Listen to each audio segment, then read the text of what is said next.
High, আসসালামু আলাইকুম।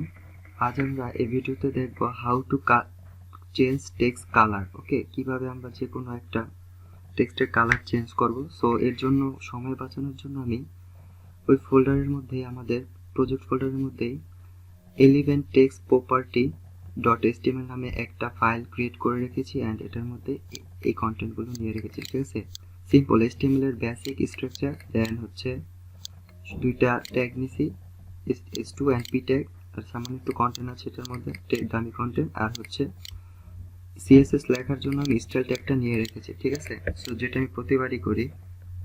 তো চলুন এটার আউটপুটটা একটু দেখে নিই।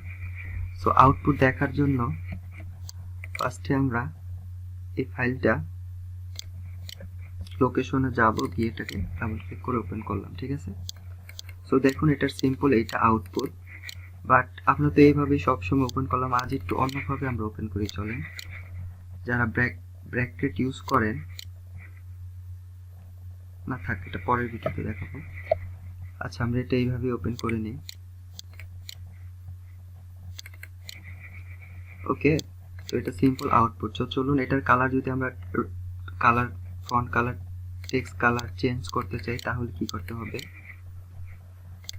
সিম্পল, আপনি এইখানে ধরেন আমরা S2 কে এবার রেড করব, তো এটাকে সিম্পল সিলেক্টর হিসেবে টার্গেট করব। করার পর সিম্পল কালার একটা প্রপার্টি আছে, এইটা আমরা এখানে লিখব। লেখার পর আমি যদি এখানে রেড দেই তাহলে দেখুন এটার কালার সিম্পল রেড হয়ে গেছে। ওকে, আর হ্যাঁ, আপনি এই কালারটা আপনি প্রায় 3 ভাবে দিতে পারবেন। ধরেন কালারের যে কোনো নাম যদি আপনি এখানে লিখতে পারেন, রেড, গ্রিন, ঠিক আছে, গ্রিন যদি লেখেন, অথবা ইয়েলো। ওকে, যে কোনো কালারের নাম আপনি যদি লেখেন তাহলেই হবে। বাট আপনি কয়টা কালারের নাম জানেন? আবার রেড করে দেই। আপনার এই জন্য আমাদের আরেকটা সুবিধা আছে, আমরা চাইলে এটার ভ্যালু হেক্সা কোডের মাধ্যমেও দিতে পারি। ঠিক আছে, হেক্সা কোড। তো এটা যদি কোডের সেম এক্সাম্পল হচ্ছে এরকম, এটা আমি হেক্সা কোডের মাধ্যমে এটার কালার দিলাম। ঠিক আছে, তাও দেখেন এটার কালার হবে। ওকে, ক্লাব ব্রাউনের মতো হয়ে গেছে। এন্ড আপনি আরেকভাবে কালার ডিফাইন করতে পারেন কালারের ভ্যালুটা, সেটা হচ্ছে RGB কোডের মাধ্যমে। ঠিক আছে, সিম্পল আপনি RGB কোডের এক্সাম্পল এটা হচ্ছে RGB কোডের একটা উদাহরণ। ওকে, সো এইভাবেও যদি দেন তাও আপনার কালার কাজ করবে। ঠিক আছে, সো এই 3 ভাবে সাধারণত আমরা কালার দিয়ে থাকি CSS এর টেক্সট কন্টেন্ট অথবা যে কোনো প্রপার্টির মধ্যে। ঠিক আছে, সো আর এই হেক্সা কালার এন্ড নরমাল কালারের নাম লিখে কালার এন্ড হলো RGBর মাধ্যমে কালার, এটা কিভাবে দিতে হয় এবং কিভাবে এটা পিক করতে হয়, এগুলো আমি CSS এর ব্যাকগ্রাউন্ড প্রপার্টির আন্ডারে কিন্তু 2-3টা সিঙ্গেল ভিডিওর মাধ্যমে পার্ট বাই পার্ট দেখিয়ে দেওয়া হয়েছে। ওকে, সো যারা এই ভিডিওগুলো না দেখছেন একটু কষ্ট করে উপরের ভিডিওগুলো দেখেন, তাহলেই বুঝবেন। সো যেহেতু এটা একবার দেখানো হয়েছে, সো এই জন্য আমি এটা দেখালাম না।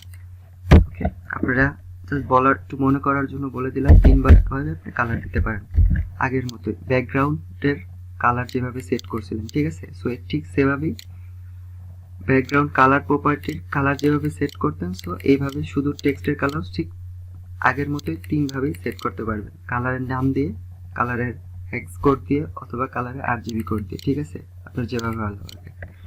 আর কিভাবে পিক করতে হয় আপনি আগের ভিডিওগুলো দেখে থাকলে তো জানেন, আর যদি না দেখে থাকেন তাহলে একটু দেখেন, তাহলে বুঝবেন। ঠিক আছে, সো তো চলেন আমরা এটার কালার রেড করে দিলাম।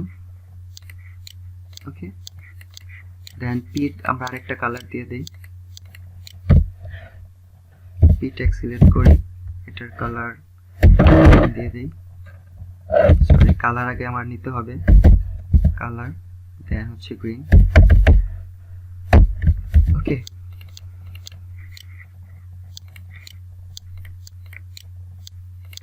এটা হচ্ছে না, কারণ কি?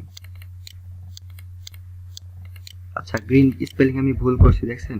আপনি যদি স্পেলিং ভুল করেন, একটা ওয়ার্ডও যদি ভুল হয়, তাহলে কিন্তু আপনার কালার আসবে না। ওকে, সো এগুলো একটু খেয়াল রাখবেন। দেখেন এবার গ্রিন হয়ে গেছে।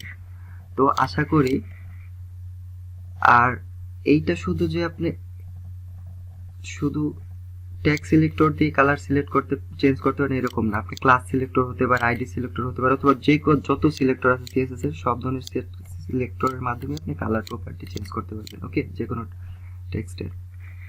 তো আশা করি বুঝতে পারছেন। যদি কেউ না বুঝে থাকেন তাহলে কমেন্টে জানাবেন প্লিজ। আর দেখা হবে নেক্সট ভিডিওতে। আল্লাহ হাফেজ।